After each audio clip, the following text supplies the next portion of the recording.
Okay. तो last chapter के अंदर कोई कंफ्यूजन? चलें फिर आज हम स्टार्ट करते हैं नेक्स्ट चैप्टर। हमारा नेक्स्ट चैप्टर है synchronisation to.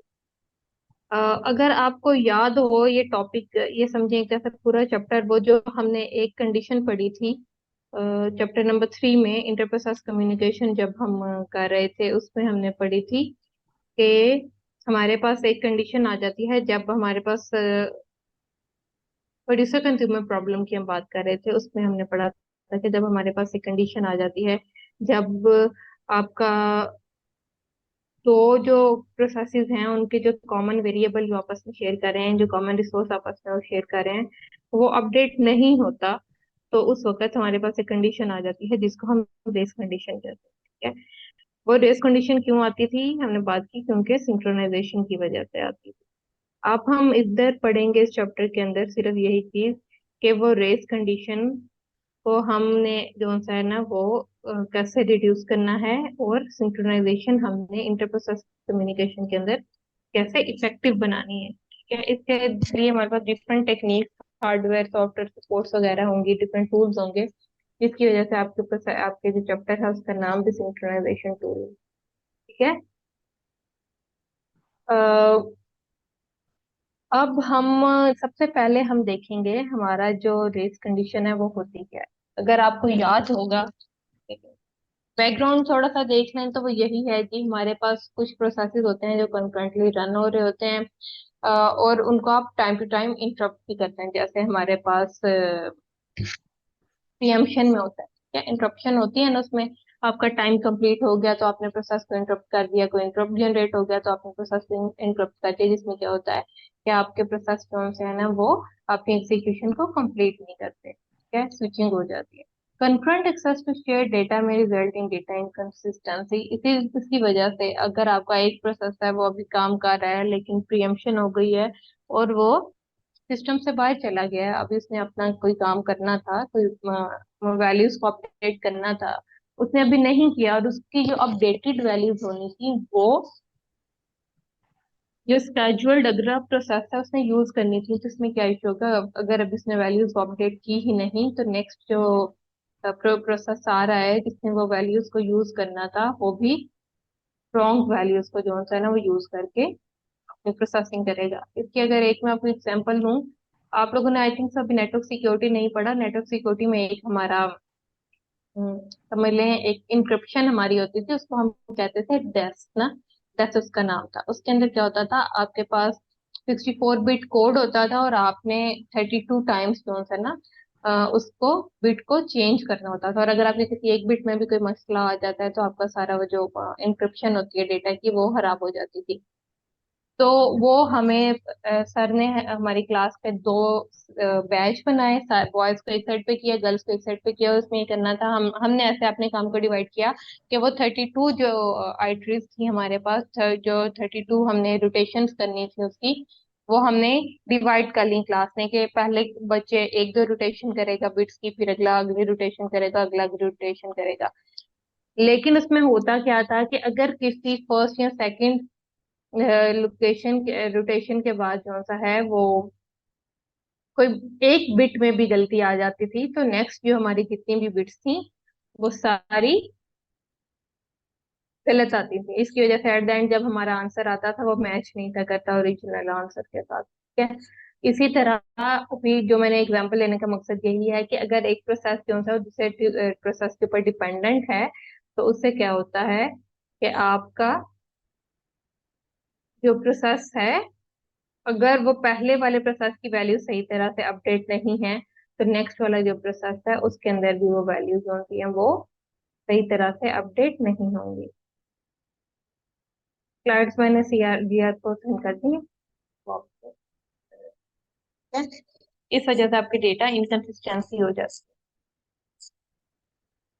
Maintaining data consistency requires mechanism to ensure the orderly execution of operating processes. ठीक है। उस कंसिस्टेंसी को मेंटेन करना जो सा वो वेरी इंपॉर्टेंट है, और वो हम कैसे करते हैं, वो हम यूज करते हैं डिफरेंट टूल्स के थ्रू, सिंक्रोनाइजेशन टूल्स, जो हम आगे देखेंगे क्या है। तो सबसे बड़ा हमारा एग्जाम्पल था जब हम प्रोड्यूसर कंज्यूमर की बात करते थे, तो वो हमारा था रेस कंडीशन। अब देखते हैं रेस कंडीशन क्या है।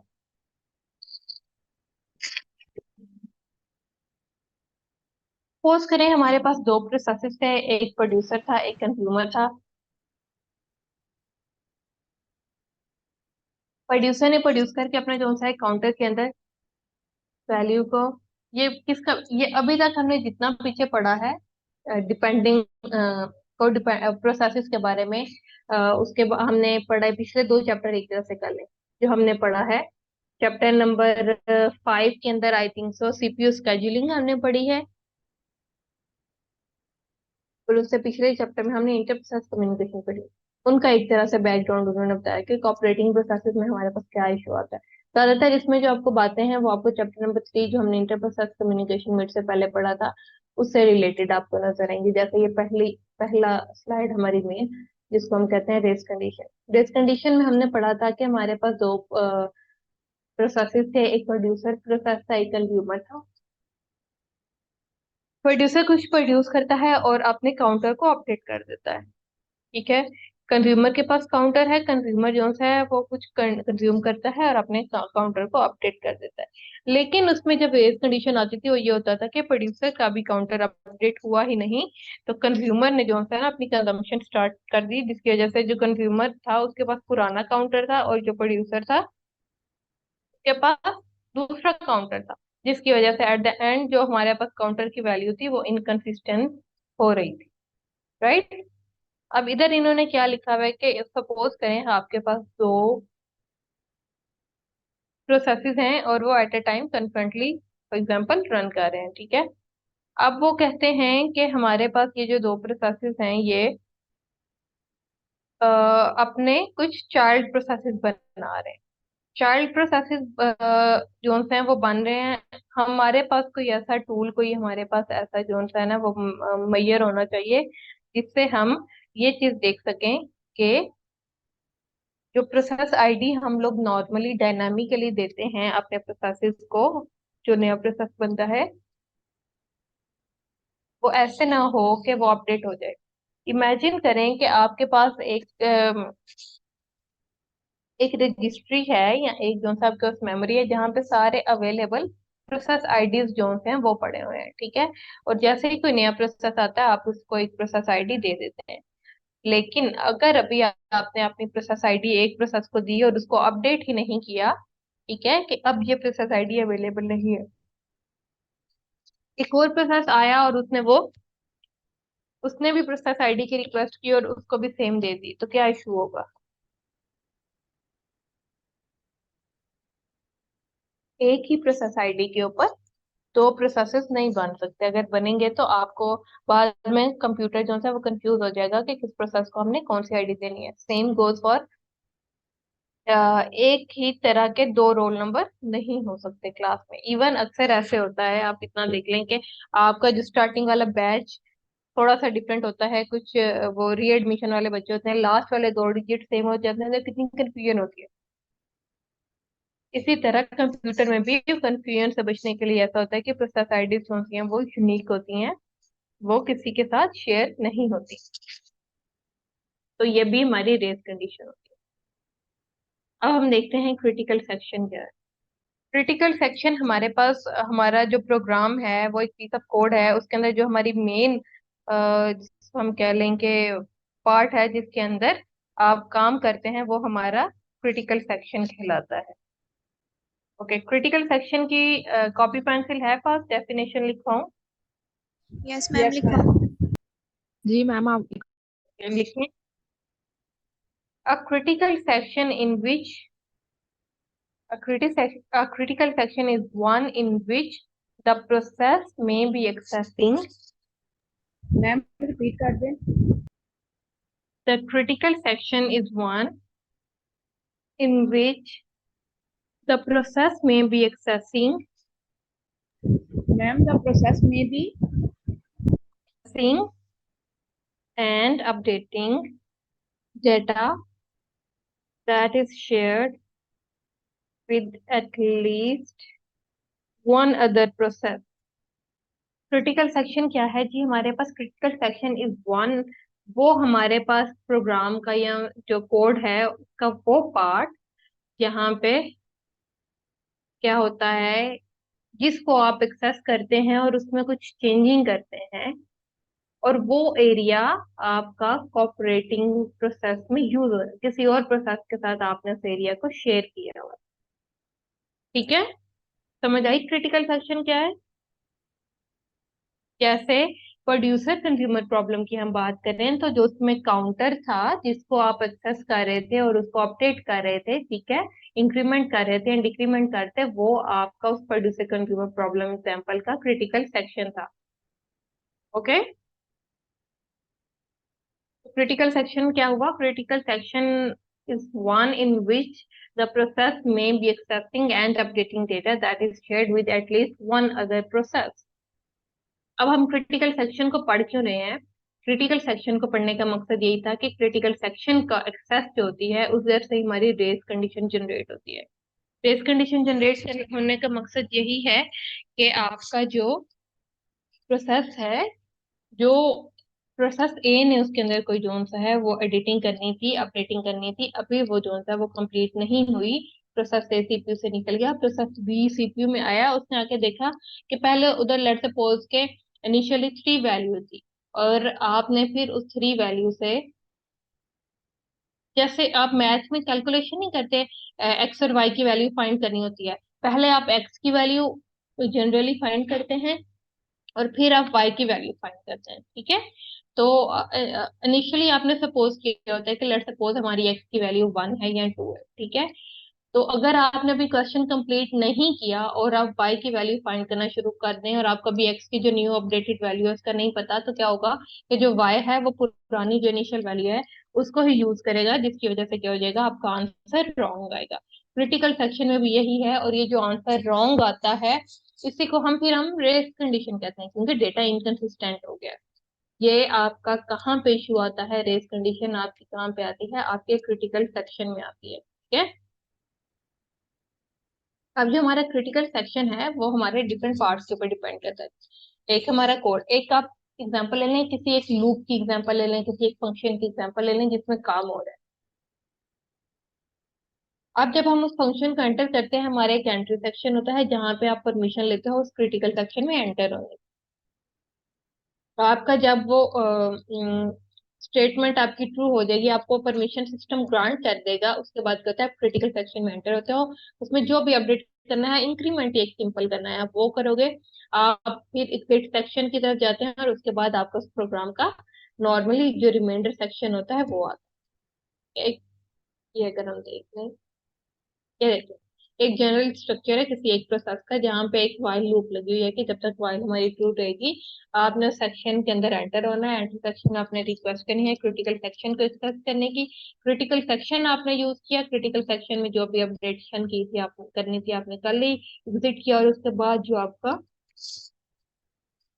बाकी रिमाइंडर वाइल लूप जो है उसमें जो भी डेटा रह गया वो आपका रिमाइंडर सेक्शन में आएगा, ठीक है।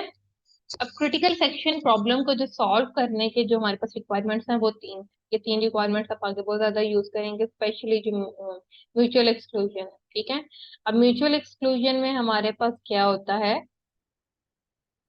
म्यूचुअल एक्सक्लूजन हमारे पास ये होता है कि अगर कोई एक प्रोसेस, हमने ये बात तो क्लियर कर ली कि क्रिटिकल सेक्शन हमारा कब होता है, जब हमारे पास दो प्रोसेसेस होते हैं, राइट।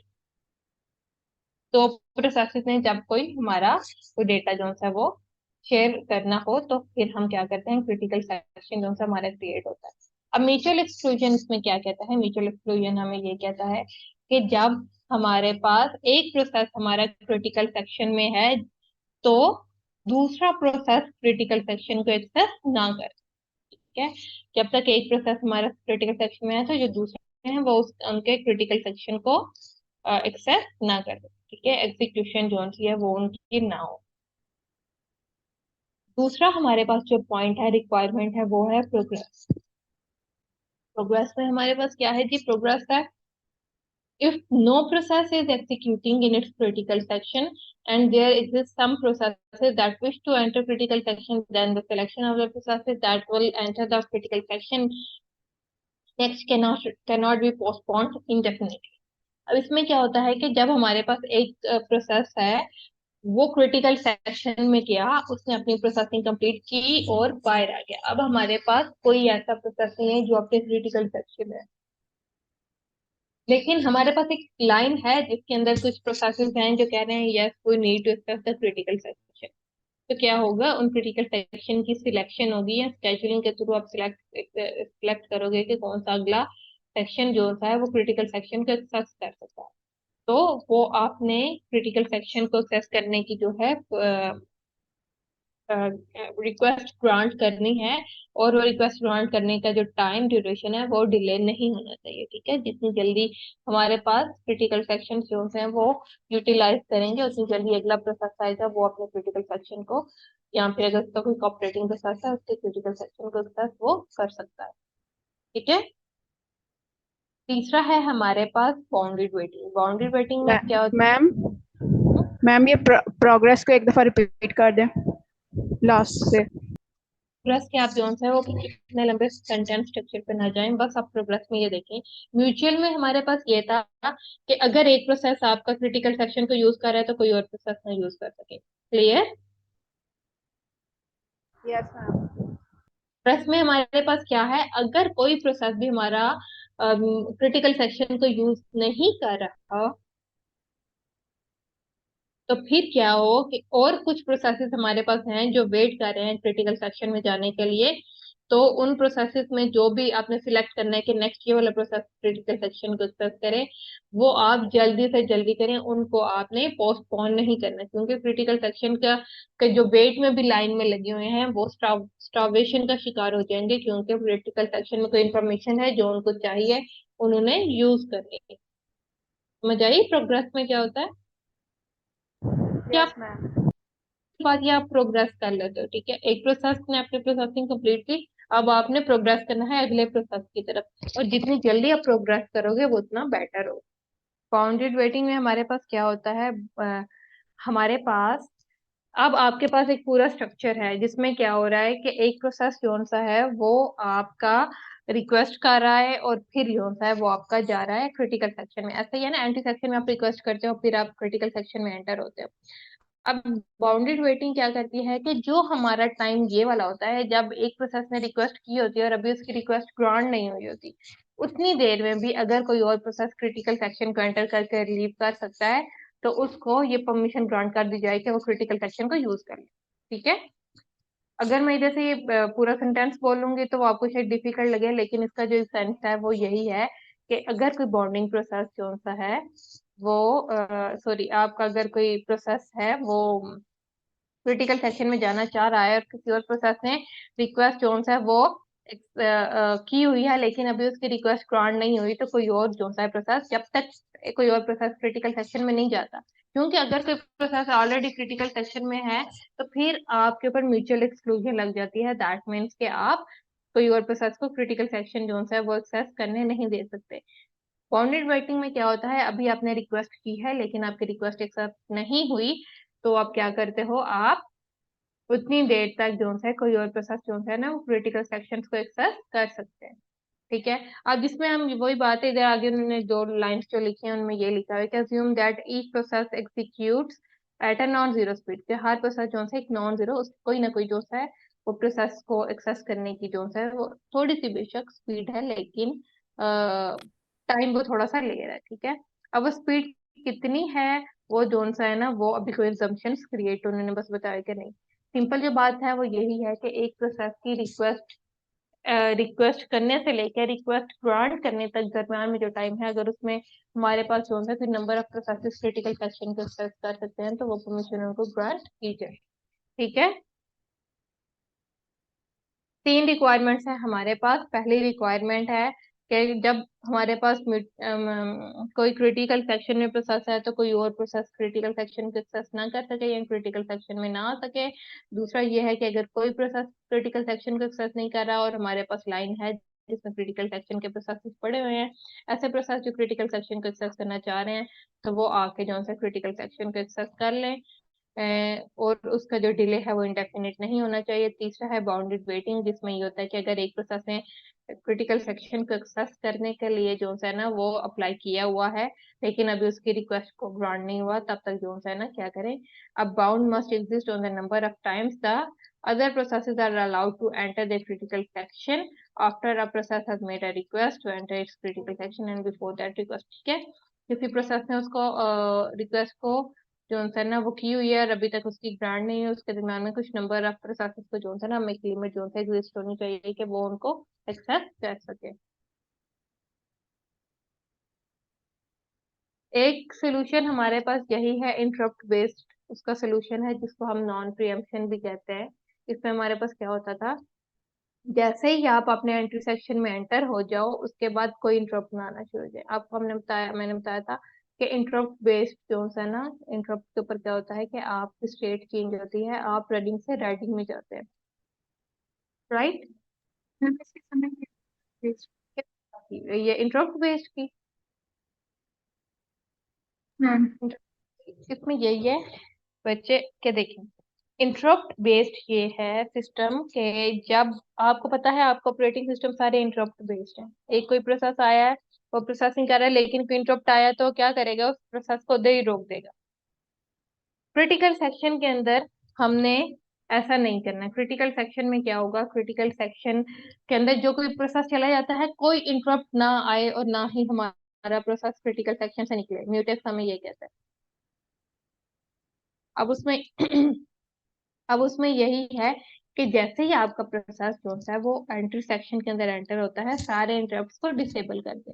इंटरप्ट को डिसेबल करने का मतलब यही है कि हम नॉन प्रियम्पशन पे जा रहे हैं। नॉन प्रियम्पशन में क्या होता था, कोई भी प्रोसेस रेडी से रनिंग से रेडी में नहीं जाता था, ठीक है। जब इंटरप्ट नहीं होगा फिर भी यही होगा। चैप्टर नंबर 3 में जाएं और जरा एक दफा स्टेट्स को देके रिवाइज करें कि हम रनिंग से रेडी में जब जाते थे, जिसको हमने प्रियम्पशन कहा था, वो इंटरप्ट बेस्ड थी, इंटरप्ट होता था उसमें। तो अब हम क्या करेंगे, वही इंटरप्ट जो है उसको खत्म कर देंगे। तो इंटरप्ट ही नहीं होगा, तो इंटरप्ट ना होने से क्या होगा कि आपका जो क्रिटिकल सेक्शन है, जब तक आपकी क्रिटिकल सेक्शन की प्रोसेसिंग कंप्लीट नहीं होगी तब तक क्रिटिकल सेक्शन से जो है ना वो आपका सेक्शन, आप एग्जिट सेक्शन तक नहीं जाते हैं, वो नॉन प्रियमिटिव रहेगा, मतलब अपना प्रोसेस कंप्लीट करेगा। समझ आई बात की,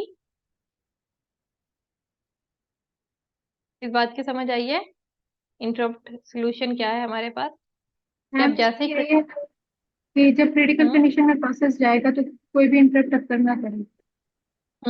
जब आप जिस एंट्री सेक्शन में इंटरप्ट आपके डिसेबल हो जाएंगे, जब आपने अपना क्रिटिकल सेक्शन कंप्लीट करके आप नेक्स्ट आपने फॉरवर्ड मूव ऑन कर लिया एग्जिट सेक्शन में, तो आपके इंटरप्ट दोबारा से अनेबल हो जाते,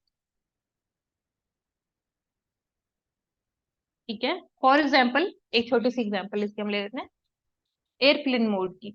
जैसे आप फॉर एग्जाम्पल जब आप जहाज में बैठते हैं, ठीक है, आपका जहाज जब चलना शुरू हो जाता है, आप क्या करते हो, अपने फोन को एयरप्लेन मोड पे कर देते हैं। दैट मीन्स कि किसी तरह की भी कोई भी सर्विस वगैरह जो है ना वो एक्सेस ना हो जाए। जैसे ही आप लैंडिंग करते हैं आप एयरप्लेन मोड को ऑफ कर देते हैं।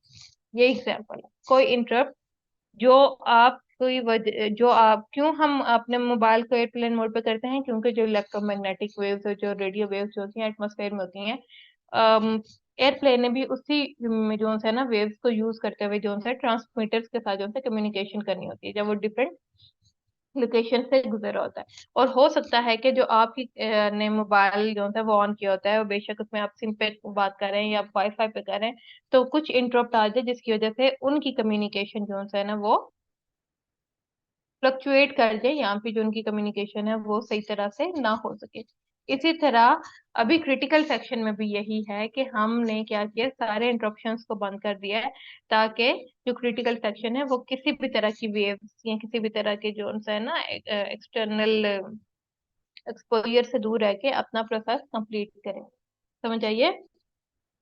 अब हमारे पास की सोल्यूशन है, एक है सॉफ्टवेयर सोल्यूशन और एक है हमारे पास हार्डवेयर सपोर्ट या सोल्यूशन। सॉफ्टवेयर सोल्यूशन में हमारे पास क्या है, हम कहते हैं जी दो प्रोसेसेस है हमारे पास, हम एल्गोरिदम के थ्रू इनको थोड़ा सा सॉल्व करने की कोशिश करते हैं। और वो सोल्यूशन हमारे पास यही है, हमने अपने जो जैसे इधर इन्होंने नाम लोड एंड स्टोर का दिया है, पीछे हम वर्ड पढ़ते थे प्रोड्यूसर कंज्यूमर वर्ड पढ़ते थे, ठीक है। उसमें क्या है कि जब प्रोड्यूसर कुछ प्रोड्यूस कर रहा है उसको हमने एटॉमिक कह दिया, एटॉमिक इंस्ट्रक्शन कह दिया। एटॉमिक इंस्ट्रक्शन ऐसी होती है जिसको आप जो वन एट ए टाइम जो है ना वो अपनी कंप्लीशन करके उसको इंटरप्ट नहीं आप कर सकते। एटॉमिक जब हम इंस्ट्रक्शंस को एटॉमिक कर देते हैं तो दैट मीन्स कि ये इंस्ट्रक्शन गई है, ये अपनी कंप्लीट होके बाहर आएगी। तो इधर उन्होंने नाम दिया है लोड एंड स्टोर का, कि assume that the load and store machine language instructions are atomic. हमने कहा जी लोड एंड स्टोर हमारे पास दो इंस्ट्रक्शंस हैं या दो प्रोसेसेस हैं जो हमारे क्या है एटॉमिक है। दैट मीन्स कि अगर लोड का हमारा फंक्शन चला या लोड की इंस्ट्रक्शन चली तो वो अपनी पूरी कंप्लीट हो जाएगी, उसके क्रिटिकल सेक्शन में जो भी अपडेशन हो रही है वो पूरी कंप्लीट हो जाएंगी। नेक्स्ट है हमारे पास स्टोर। स्टोर जो सा है वो हमारे पास उसकी इंस्ट्रक्शंस का भी यही हिसाब है कि स्टोर जब हमारे पास चलेगा तो तब तक ही चलेगा जब तक वो कंप्लीट नहीं हो जाता, ठीक है। यही हमारे पास एटॉमिक था, यही हमारे पास नॉन इंटरप्टेड, ये इंटरप्ट बेस्ड सॉल्यूशन था, नॉन इंटरप्टेबल जो सा हमारे पास वैल्यूज यही थी। इधर उन्होंने लिखा है जी हमारे पास दो प्रोसेसेस हैं जो टर्न जो सा ना बारी ले रहे हैं। टर्न अगर हमारे पास 0 हुआ लेट सपोज तो हमारे पास एक प्रोसेस अंदर जाएगा, अगर टर्न 1 हुआ तो दूसरा प्रोसेस जाएगा। इसलिए ये दो प्रोसेस आपस में कम्युनिकेट भी कर रहे हैं, जैसे प्रोड्यूसर कंज्यूमर कर रहा था। अगर प्रोड्यूसर कुछ प्रोड्यूस कर रहा है तो तब तक कंज्यूमर कुछ कंज्यूम नहीं कर रहा। क्रिटिकल सेक्शन में प्रोड्यूसर जो है ना वो है, तभी कंज्यूमर क्रिटिकल सेक्शन में नहीं आएगा। ये इसमें थोड़ी सी बात लिखी हुई है।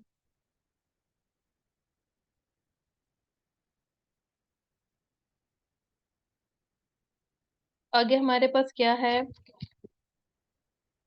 अब क्रिटिकल सेक्शन, सॉरी, जब हम सॉफ्टवेयर सोल्यूशन की बात करते हैं तो हमारे पास रेस कंडीशन को मिटिगेट करने की तीन रिक्वायरमेंट्स है। म्यूचुअल एक्सक्लूजन, उसके बाद हमारे पास है प्रोग्रेस और वेटेड बाउंड्री। ये तीनों चीजें अगर हमारे पास हैं तो तब हम जो सा है ना वो बेस्ट सोल्यूशन क्रिएट कर सकते हैं रेस कंडीशन जो है उसको खत्म करने का। लेकिन जब हम सॉफ्टवेयर सोल्यूशन की बात करते हैं तो हमारे पास सिर्फ जो है म्यूचुअल एक्सक्लूजन वो जो सी है वो प्रिजर्व रहती है। उसमें यही होता है कि टर्न वाइज आप काम करते हो। अगर एक प्रोसेस आपका क्रिटिकल सेक्शन को यूज कर रहा है तो दूसरा प्रोसेस जो होता है वो क्रिटिकल सेक्शन को एंटर नहीं कर सकता, ठीक है। लेकिन ऐसा हमारी जो प्रोग्रेस और जो हमारी बाउंड्री वेटिंग है वो इसमें उतनी अच्छी तरह जो होता है ना वो हमें हेल्प आउट नहीं करी। आगे हमारे पास है ये पीटरसन सॉल्यूशन, ये हम नहीं करेंगे, that is not part of your course. Next है हमारे पास मेमोरी बैरियर। मेमोरी हमने सॉफ्टवेयर जो सा है ना वो एक पीटरसन है और एक हमने पीछे सॉफ्टवेयर सोल्यूशन हमने देख लिया सिंपल वाला। पीटरसन नहीं करेंगे। अब हमारे पास आ जाते हैं हार्डवेयर की तरफ। तो हार्डवेयर में सबसे पहले जो चीज आपने हमेशा याद रखनी है वो है आपका मेमोरी।